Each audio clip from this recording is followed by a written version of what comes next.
Wait শুভ সকাল শুভ সকাল শুভ সকাল। তো শুধু নাচ দেখলে হবে? তো দেখতে হবে না পুরো ব্লগটা। তো আজকে ছিল আমার একটি প্রোগ্রাম, তো কী প্রোগ্রাম তোমরা এক্ষুনি বুঝতে পারবা। তো যার কারণে আমি সকাল সকাল রেডি হয়ে গেলাম আর পরে নিয়েছি একটি সুন্দর শাড়ি। চলো প্রোগ্রামের দিকে যাওয়া যাক। তো আমি এখন চলে যাচ্ছি প্রোগ্রামের দিকে, আর প্রোগ্রামটা খুবই কাছাকাছি ছিল। তো এই যে দেখো, এটা ছিল প্রথম আলো কর্তৃক আয়োজিত, যারা এসএসসি পরীক্ষায় এবার জিপিএ 5 পেয়েছে তাদের নিয়ে। তো ব্যানারটা দেখে তো সব কিছু বুঝতেই পারছো, আমার তো নতুন করে কোনো কিছু বলার নেই, তোমরাই দেখে নাও।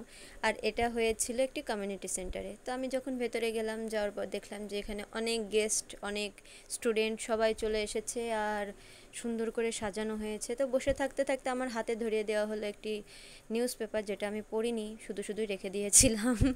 তারপর আমি একটু চলে এলাম মিররের সামনে, দেখছিলাম যে আমার শাড়িটা ঠিকঠাক আছে কিনা। তো সব কিছু একটু তো দেখতেই হয় না, হাজার হলে মেয়ে মানুষ, একটু তো আয়নার সামনে ঘোরাঘুরি করবই, এটাই স্বাভাবিক। তারপর বরাবরের মতন জাতীয় সঙ্গীত দিয়ে আমাদের প্রোগ্রামটা শুরু হয়ে গেল। আর এরপর ছিল একটি ওদের থিম সং, তো এই থিম সঙে ওরা নাচ করছিল, দেখে নাও। হ্যাঁ, তারপর ওদের নিয়ে ছিল বেশ কিছু অ্যাক্টিভিটিস, কী শপথ নেওয়া হচ্ছিল, তারপর একটি নাচ শুরু হয় সুন্দর।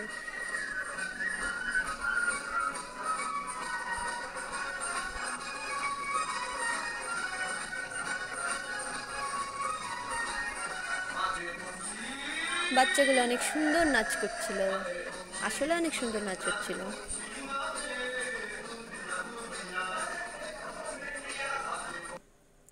তো তারপর সকল স্টুডেন্টদেরকে ক্রেস্ট দেওয়া হয়েছিল, তো তারা সেগুলোই উঁচু করে দেখাচ্ছিল, আর এখানে ফটো সেশন চলছিল। আর এরপরে শুরু হয়ে গেল সাংস্কৃতিক অনুষ্ঠান। প্রথমে এই দিদি একটু গানটা করলো, আর এরপরেই ছিল আমার টার্ন। ভয় লাগছিল, কেননা কেন জানি না, হঠাৎ করে অনেক দিন পর কিনা আমার একটু কেমন যেন ভয় ভয় করছিল যে কিছু যদি হয়ে যায় কি হবে। তো যে ভাবা সেই কাজ। তো তোমাদের আজকে একটু শেয়ার করে আমার গানের কিছু অংশ, তো দেখে নাও কেমন হবে।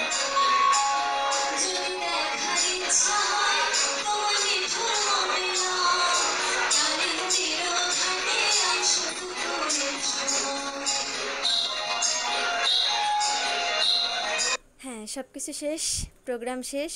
খুব শর্ট টাইমের প্রোগ্রাম ছিল, আর প্রোগ্রাম শেষ করে যখন বাইরে বের হই, আকাশটা দেখে আমি জাস্ট অবাক। আর এটা দেখতে দেখতে বাড়ি এলাম। বাড়ি এসে হাত ভর্তি এক গাদা জিনিস, গিফট টিফট, খাবার টাবার ভর্তি। তো এগুলো তো রাখতে হবে। তো যতই গিফট থাকুক, যতই খাবার থাকুক না কেন, চিকেন কষা তো বাদ দেওয়া যাবে না। তো আগে এটা খাবো, তারপরে বাদ বাকি সব কিছু। তো এটাই ছিল আজকের আমার সারাদিনের কিছুটা অংশ বা কিছুটা কাজ। তো তোমাদের কার কার ভালো লাগলো, কেমন লাগলো আমাকে একটু জানিও, অবশ্যই একটু লাইক কমেন্ট করে দিয়ে যাও। টাটা।